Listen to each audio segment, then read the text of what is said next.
السلام علیکم ناظرین، میرا نام علی حیدر ہے اور آپ دیکھ رہے ہیں پروگرام ایک پاکستان۔ بھارت پاکستان پر حملہ کرتے رک کیوں گیا؟ بھارتی حملے کے راستے میں اس کی اپنی کون کون سی کمزوریاں حائل ہیں؟ پروگرام میں اس موضوع پر بات کریں گے۔ چینی سفارتکار نے پاکستان کے بارے میں ایسا کیا کہا تھا جس پر امریکی حکام خاموش ہو کر رہ گئے؟ اس سوال کا جواب بھی پروگرام میں شامل ہے، لیکن پہلے بات ہوگی امریکی نائب صدر جے ڈی وینس کی، جنہوں نے پاکستان کو کٹہرے میں کھڑا کر دیا، جبکہ پاکستان نے ایک بار پھر غیر جانبدارانہ تحقیقات کی پیشکش کرتے ہوئے کہا ہے کہ 2-3 ملک مل کر پہلگام حملے کی انکوائری کر لیں یا پھر اقوام متحدہ کا کمیشن بٹھا دیں۔ ادھر آج army chief general Asim Munir کی زیر صدارت اہم ترین کور کمانڈرز کانفرنس ہوئی، جس میں پاک فوج نے بھارت کی جانب سے جنگ مسلط کرنے کی صورت میں فیصلہ کن جواب دینے کا عزم ظاہر کیا۔ پاکستان کے 2 ٹوک بیانیے کے باوجود مودی حکومت مفروضے گھڑ رہی ہے اور ابہام پھیلا رہی ہے۔ بھارتی میڈیا بھی حقائق چھپا رہا ہے اور جلتی پر تیل چھڑک رہا ہے۔ یہ ان مفروضوں اور ابہام کا شاخسانہ ہے کہ ایک روز پہلے امریکی نائب صدر جے ڈی وینس کا ایک متضاد بیان بھی سامنے آیا، جس میں انہوں نے دبے لفظوں میں بھارت کی زبان بولی۔ جے ڈی وینس نے پاکستان کو ذمہ دار ملک بھی قرار دیا اور اس امید کے ساتھ پاکستان کو بھارت کے ساتھ تعاون کا بھی بھاشن دیا کہ اس کے اس اقدام سے دہشت گرد جو کبھی کبھار پاکستان کی سرزمین سے کارروائی کرتے ہیں، ان سے نمٹا جا سکے گا۔ خبروں کے مطابق پہلگام حملے سے پہلے امریکی نائب صدر جے ڈی وینس نے اہلیہ اور 3 بچوں سمیت بھارت کا دورہ بھی کیا۔ امریکی نائب صدر کے 3 بچوں نے بھارتی لباس پہنا، جبکہ ان کی اہلیہ اوشا وینس کو سرخ لباس میں دیکھا گیا۔ جے ڈی وینس نے دلی میں اہل خانہ کے ساتھ مندر کا بھی دورہ کیا۔ اگرچہ امریکی وزیر خارجہ مارکو روبیو نے اپنے بھارتی ہم منصب جے شنکر کو فون کیا اور خطے کی کشیدہ صورتحال میں کمی لانے پر زور دیا، تاہم امریکی صدر ٹرمپ نے بھی پہلگام ڈرامے پر بھارتی نیاد امریکی خاتون اوشا سے رشتہ ازدواج سے منسلک امریکی نائب صدر جے ڈی وینس جیسا لب و لہجہ ہی اپنایا۔ پہلگام حملے کو پاکستان اور بھارت کا صدیوں پرانا مسئلہ بھی قرار دیا اور پاکستان پر براہ راست الزام لگائے بغیر دہشت گردی کے خلاف بھارت کی حمایت کا اعلان بھی کیا۔ یہی نہیں، پاکستان اور ہندوستان کے درمیان کشیدہ صورتحال کے دوران امریکہ نے بھارت کے ساتھ $13 کروڑ کا دفاعی معاہدہ بھی کیا اور منطق پیش کی کہ دفاعی معاہدے سے خطے میں فوجی توازن متاثر نہیں ہوگا، اس سے جنوبی ایشیا میں استحکام لانے میں مدد ملے گی۔ سوال یہ ہے کہ پاکستان بھی تو بھارتی دہشت گردی سے لہو لہان ہے اور اس دہشت گردی کے ثبوت بھی دنیا کے سامنے پیش کر چکا، پھر بھارتی مداخلت کی مذمت کیوں نہیں کی جاتی؟ ہندوستان کو پاکستان کے ساتھ تعاون کے بھاشن کیوں دیے جاتے ہیں؟ بات کریں گے ناظرین اس پر۔ ہمارے ساتھ آج جو معزز مہمان موجود ہیں، جناب خورشید قصوری صاحب، سابق وزیر خارجہ ہمارے ساتھ موجود ہیں۔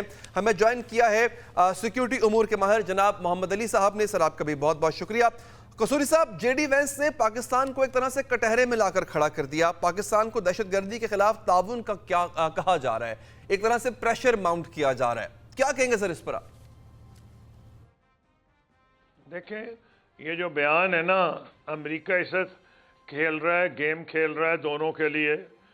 جو سب سے اہم بیان ہے پریزیڈنٹ ٹرمپ کا ہے۔ پریزیڈنٹ ٹرمپ کا بیان ہے جو واضح ہے کہ یہ 1500 1600 1000 سال سے لڑے جا رہے ہیں، جس کا ان کے ذہن میں کشمیر اور ہندو مسلم کہیں اکٹھا ہو گیا ہے۔ حالانکہ میرے حساب سے جب مسلمانوں کی حکومت تھی، ہندوؤں پہ اپریشن نہیں تھا، نہیں تو سارا ہندوستان جو ہے مسلمان ہو گیا ہوتا۔ آج بھی اکثریت ہندوستان میں اور بر صغیر میں ہندوؤں کی ہے۔ لیکن جو دوسری چیز انہوں نے اہم کہی تھی کہ میں دونوں کو جانتا ہوں، انڈیا اور پاکستان کے حکمرانوں کو، اور ان کو چاہیے آپس میں حل کریں۔ اور جو موسٹ امپورٹنٹ بیان ہے وہ آیا تھا جب سیکرٹری آف اسٹیٹ نے ایک بات کی تھی۔ سیکرٹری آف اسٹیٹ ریپرزینٹ کرتے ہیں اسٹیٹ ڈپارٹمنٹ کو۔ جو پریزیڈنٹ کا بیان بڑا امپورٹنٹ ہے، ان کا بیان بڑا امپورٹنٹ ہے۔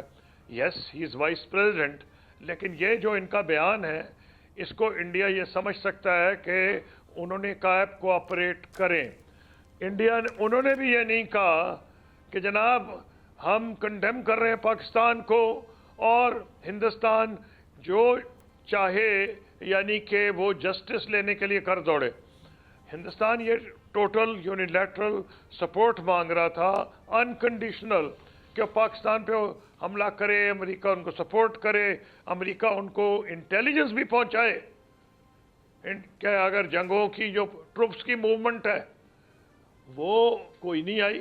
ہاں یہ جو بیان ہے یہ کیونکہ ایک بیلنسنگ کی گیم کھیلی جا رہی ہے, امریکہ اس سے جو کھیل رہا ہے, کبھی ٹرمپ سب کچھ دے رہے ہیں, سیکرٹری آف اسٹیٹ کا ایک اور آ گیا ہے, ان کا ایک اور آ گیا ہے, تو اس لیے میرا جب تک خیال ہے کہ انہوں نے پروٹیسٹ کیا ہوگا.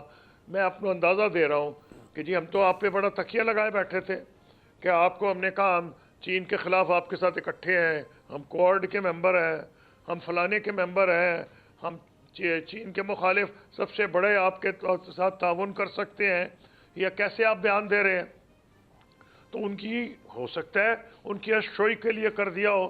پاکستان نے تو پہلے ہی کہا ہے کہ انٹرنیشنل ہونی چاہیے اس کے اندر انویسٹیگیشن, اور چائنا نے پاکستان کے کیس کو سپورٹ کیا ہے.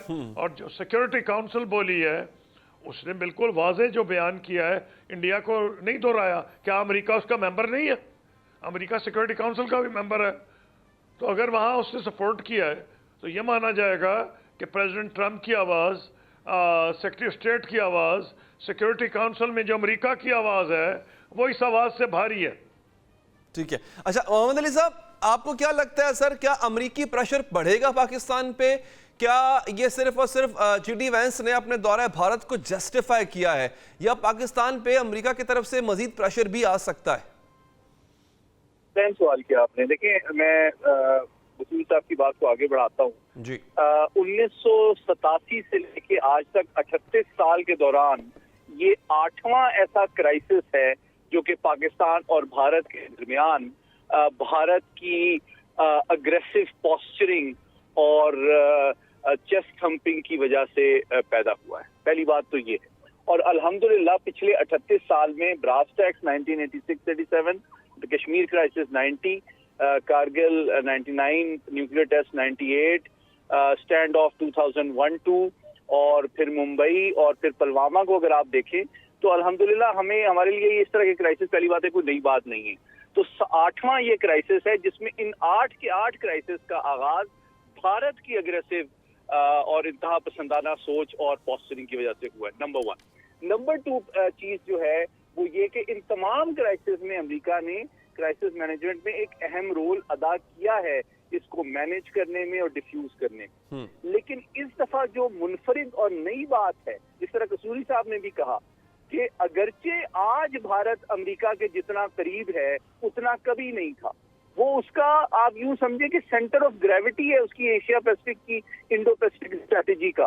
لیکن اس کے باوجود یوں لگتا ہے کہ بھارت کو ڈس اپوائنٹمنٹ ہوئی ہے کہ امریکہ نے اتنا کھل کے ان کے موقف کی تائید نہیں کی. حالانکہ میں کھل کے کہتا ہوں کہ امریکی نائب صدر تو بھارت تو اس کو اپنا داماد سمجھتا ہے, اس کے باوجود اور انڈو پیسفک اسٹریٹجی میں اہم ترین حلیف گردانے جانے کے باوجود ٹرمپ ایڈمنسٹریشن نے اتنی کھل کے یک طرفہ طور پہ بھارت کی حمایت نہیں کی یا پاکستان پہ دباؤ بالکل نہیں ڈالا. تو یہ میں سمجھتا ہوں بھارت کے لیے ایک ڈپلومیٹک فیلئر بھی ہے, ایک ڈس اپوائنٹمنٹ اور شوق بھی ہے. اور اس سے اب لیکن یہاں پہ محمد علی صاحب ایک سوال اور ہے جو کہ as a Pakistani I'm sure آپ کے ذہن میں بھی آتا ہوگا, اور میں قصوری صاحب اس سوال کا جواب آپ سے چاہوں گا, پھر یہی سوال جو ہے میں محمد علی صاحب کے پاس بھی لے کے جاؤں گا کہ سر ڈسپائٹ دا فیکٹ کہ پاکستان نے انڈین اگریشن کے ثبوت بارہا انٹرنیشنل کمیونٹی کے سامنے رکھے ہیں, ہم نے ڈوزیز بھی دیے, ہم نے ویڈیوز چلا دی, آڈیوز چلا دی, ٹیکسٹ میسیجز دکھا دیے, کیا کچھ نہیں دے دیا. ان کا ایک یوں کہہ لیں کہ ایک انسرجنٹ, ایک سپائی وہ ہمارے پاس موجود ہے کلبھوشن یادو کی صورت میں. اس سے بڑا ثبوت اور کیا ہو سکتا ہے؟ دنیا ہمارے موقف کی تائید کیوں نہیں کرتی ہے سر, جبکہ ہم یہ دیکھتے ہیں کہ بھارت وہ کہتے ہیں نا کہ وہ ہلکی سی بات کرتا ہے, وہ چیخ بھی مارتا ہے تو اس کی بات پہ یقین کر لیا جاتا ہے. سوال یہ نہیں ہے, سوال تو آج یہ ہونا چاہیے کہ انڈیا کیوں فیل کر گیا ڈپلومیٹیکلی. نہ یورپین یونین نے اس کا موقف سپورٹ کیا, نہ سیکورٹی کاؤنسل نے کیا, چین نے تو رد کر دیا, ترکی تو خیر ہمارا دوست ہے, نہ گلف کے ملکوں نے سپورٹ کیا انڈیا کو, حالانکہ ان کی اربوں خربوں ڈالر کی ان کے ساتھ ٹریڈ ہو رہی ہے, سعودی عرب کے ساتھ, ان کے ساتھ UAE کے ساتھ. کسی نے نہیں ان کو وہ سپورٹ کی تھی جس کی ان کو توقع تھی. تو آپ نے ایک وانس کا بیان لے کے آپ یہ سمجھ رہے ہیں, میرا کہنا یہ ہے جب دو نیوکلیئر پاورز آمنے سامنے ہوں تو ان کو یہی ایڈوائز دی جاتی ہے کہ بھئی آپ ملیں, حل کریں اور آپس میں تعاون کریں, جنگ کی طرف نہ جائیں. چاہے ایڈوانس کا بیان ہو, چاہے ٹرمپ صاحب کا بیان ہو, چاہے سیکرٹری اسٹیٹ روبیو کا بیان ہو, جو بھی بیان آپ امریکہ کر رہے ہیں, باقی جتنے بھی بیانات ہیں کسی نے یہ انڈیا کو انکریج نہیں کیا. اچھا ایک اور بات بتا دوں کہ وہ کیوں نہیں انکریج کر رہے.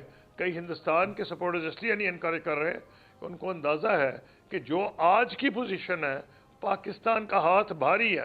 پاکستان کی فوجیں دونوں جگہ پہنچی ہیں, لائن آف کنٹرول پہ اور وہ انڈیا پاکستان بارڈر پہ بھی. میں تو شروع سے اس بات کا حامی ہوں کہ ان دونوں ملکوں کو امن کر کے غربت کو ہٹانا چاہیے. تو اچھا سید محمد علی صاحب, آپ کیا سمجھتے ہیں سر جو بات قصوری صاحب نے کی ہے, کیا واقعی ہی انڈیا کو وہ سپورٹ نہیں ملی ہے جس کی وہ توقع کر رہا تھا؟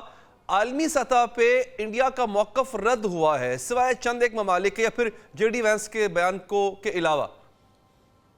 بالکل, دیکھیں میں نے جس طرح پہلی انٹرونشن میں بھی کہا کہ یہ 8واں کرائسس ہے اور اس دفعہ اپنے بھارت میں یوں لگتا ہے کہ اپنے انفلوئنس کو اور اپنے ڈپلومیٹک کیپٹل کو اور اپنی ہارڈ پاور کو اوور ایسٹیمیٹ کیا ہے, اور پاکستان کے ڈپلومیٹک انفلوئنس کو, گڈ ول کو, ٹرسٹ کو, ریسٹینٹ اور رسپانسبلٹی کو اور کریڈیبل ڈیٹرنس کو کسی حد تک انڈر ایسٹیمیٹ کیا ہے, اور یہ اس کی ایک اسٹریٹجک مس کیلکولیشن ہے. اور اس کی وجہ سے جیسا رسول صاحب نے بالکل صحیح کہا کہ ہم نے جس طرح international diplomacy by lateral multi lateral level پہ کی ہے, وہ دیکھیں ایک تو بات یہ ہے کہ ہماری بات کیا ہے. سب سے امپورٹنٹ بات ہم نے یہ سوال اٹھایا ہے, ہمارے وزیر اعظم نے بھی اٹھایا ہے کہ جناب آپ ایک انڈیپینڈنٹ انکوائری کروائیں.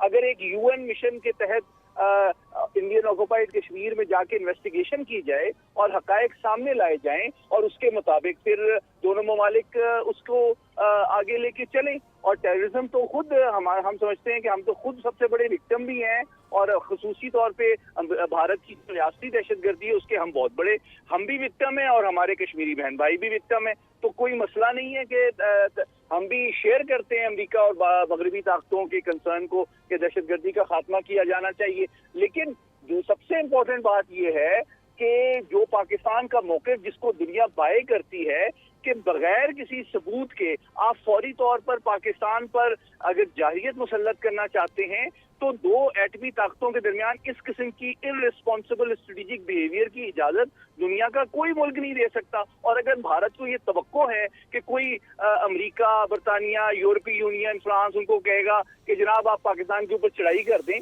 تو اس طرح کی میرے خیال میں یہ ان کی خام خیالی اور غلط فہمی ہے. اس طرح کی بات تو کوئی بھی ریسپانسبل ریاست نہیں کر سکتی. اور پھر تیسری بات یہ کہ الحمدللہ آج ہماری ایئر فورس, نیوی, آرمی اور اسٹریٹجک فورسز جتنی کیپیبل, جتنی یونائٹڈ اور جتنی ریڈی ہیں, پہلے شاید نہیں تھی. 6 سال پہلے ہم نے ریسٹرین شو کیا تھا جب lieutenant general Asim Munir D G I صحیح تھے. آج وہ آرمی چیف ہیں اور وہ اسٹرائک کور کے کمانڈر اور ان کی فورسز کے سامنے کھڑے ہو کے انڈیا کو پیغام دے رہے ہیں کہ ہماری اسٹرائک فورس تیار ہے, آپ موقع تو دیں. اس دفعہ جنگ یہاں نہیں ہوگی, اگر آپ نے جنگ مسلط کی تو یہ جنگ بھارت کے اندر لڑی جائے گی. ٹھیک ہے علی صاحب, ٹھیک ہے. اچھا سر, یہ قصوری صاحب, یس وی آر پریپیئرڈ اور ہر طرح سے تیاری ہے, اس کو کمزوری بالکل نہ سمجھا جائے. لیکن سر یہ جو سارے معاملات اس وقت ہم دیکھ رہے ہیں, آپ جب مشرف دور میں تھے قصوری صاحب تو تب وزارت خارجہ میں ہونے کے بعد ایسی ہی صورتحال پیش آئی تھی پاکستان کو, پھر اس کو ڈی ایسکیلیٹ کیا گیا تھا. سر تب کون سے اقدامات کیے گئے تھے؟ ذرا اگر آپ آج گائیڈ کر رہے ہیں, آپ سے مشورہ لیا جائے تو آپ کیا مشورہ دیں گے حکمرانوں کو کہ اس وقت آپ نے کیا کیا تھا, کس طرح ڈی ایسکیلیٹ کیا تھا سچویشن کو, اور اب کیا کرنا چاہیے؟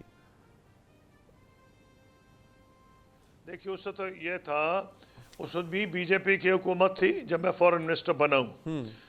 واجپئی صاحب اس وقت فورن منسٹر تھے, پرائم منسٹر تھے, اور اس وقت یشونت سنہا فورن منسٹر تھے, اور مشرا صاحب اس وقت ان کے پرنسپل سیکرٹری تھے.